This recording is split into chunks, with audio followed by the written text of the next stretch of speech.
I've been involved in debates now all day, this yesterday, and since the Yankees went off against the Brewers.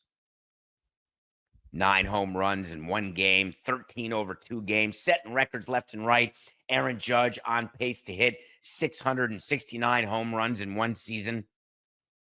Michael Kay, the unbelievably iconic broadcaster for the Yankees, points out during a game that the Yankees' bats look like a different shape.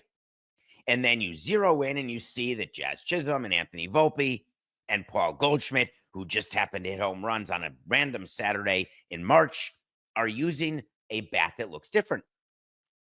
And so then people lose their minds as though they've forgotten what exactly the job is of a baseball team. You've got two sides of a team. One side is trying to find every advantage to do something that the other side doesn't want to be done. Pitchers work all day long, all year. All they do is figure out what's the best way to get a hitter out. They do it based on their own stuff. They do it based on what the opposing hitter is good at, where his hot zone is. You are developing pitches and strategies. You are developing grips. You are developing sequences and cadence for the sole purpose of being successful. More successful than you would be had you not had the proper information that is readily available to everyone. I'm going to get back to that, so keep that in mind. Readily available to everyone. Meanwhile, hitters are in meetings, and you don't do them together. There's pitchers' meetings and hitters' meetings. Hitters are in meetings trying to figure out, what's a pitcher doing? Is he tipping his pitches? What's his normal sequence that he uses to try to get me out?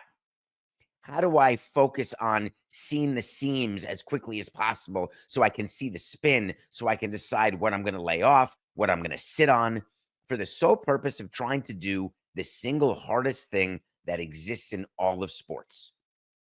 Hitting, I think most people would agree, is the single hardest thing that is done in any sport. So, given all of that as the base, I assume you were all aware that your team, whether it's the Yankees or the Guardians or the Rays or the Marlins or the Twins, the Braves, want me to name all 30? Spend money, time, resources trying to get their hitters to hit better and their pitchers to make it so the hitters can't hit better. That's how it boils down. What the commissioner does is he's got a group of people who work for him in on-field operations. He's got a rules committee. He's got a competition committee. He's got all sorts of things at his disposal where the sole purpose is in making sure there is an equilibrium, that they are not legislating away intelligence, that they are making sure that everyone operates under the same set of guidelines and rules. They basically are like the parents of the teams. They put up barriers. When the kids go too far, they stop it. And they do it with something called the rule book. Contrary to what Barstool or so many other people are saying, make sure you're clear when you're talking about the torpedo bat issue. There is nothing illegal about torpedo bats. Hard stop. They may look different to you. They may lead to a different result for the moment because they enable a greater sweet spot. They enable hitters to actually not barrel up the ball properly and still get the advantage of having barreled up the ball, because hitting the ball on the barrel is really, really hard. So the rules state that a bat can look, if you're watching on YouTube, we're showing a torpedo bat and a regular bat. If you're just listening, a torpedo bat is not a cricket bat.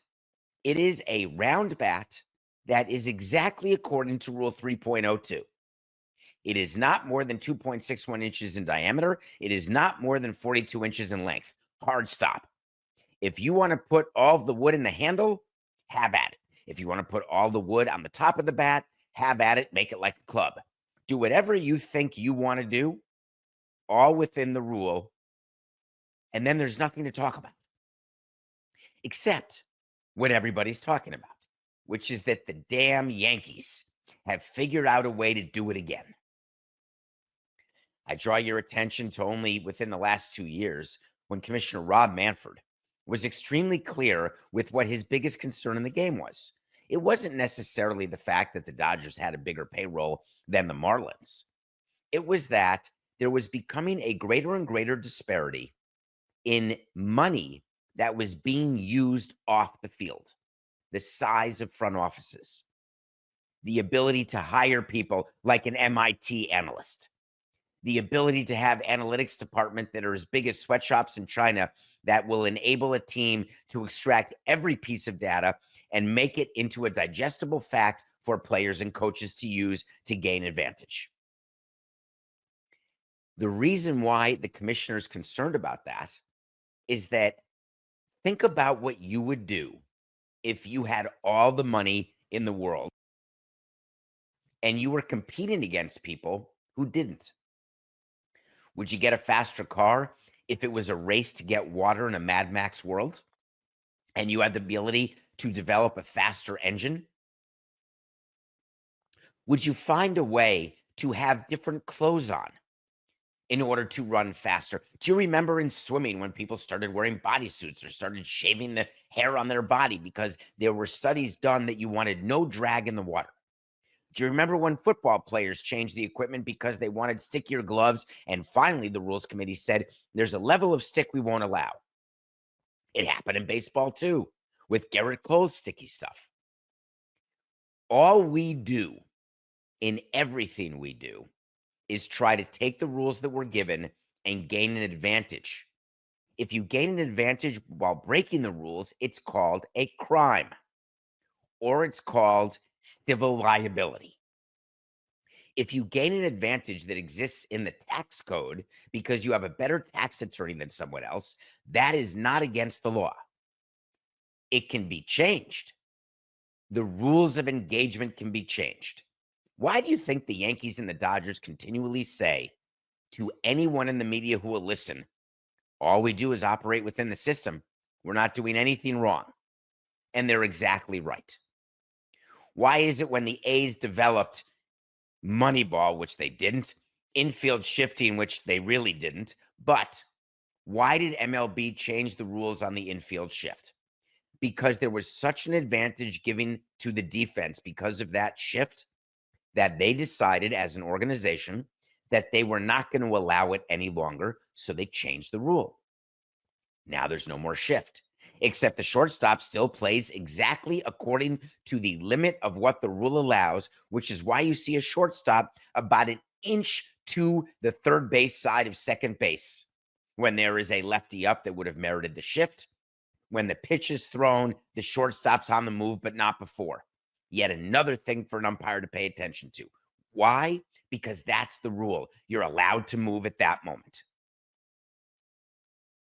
Taking and extrapolating what happened this weekend with the Yankees against the Brewers, using the torpedo bat as your catalyst, as your club, if you will, to bash people over the head with how bad the Yankees are. I wanted to take that position so badly because that's the small market brain in me.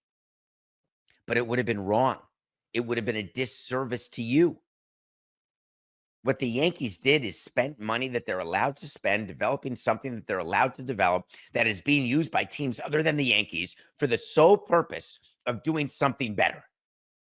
As a matter of fact, let's do a wait to see about those torpedo bats now that I think about it.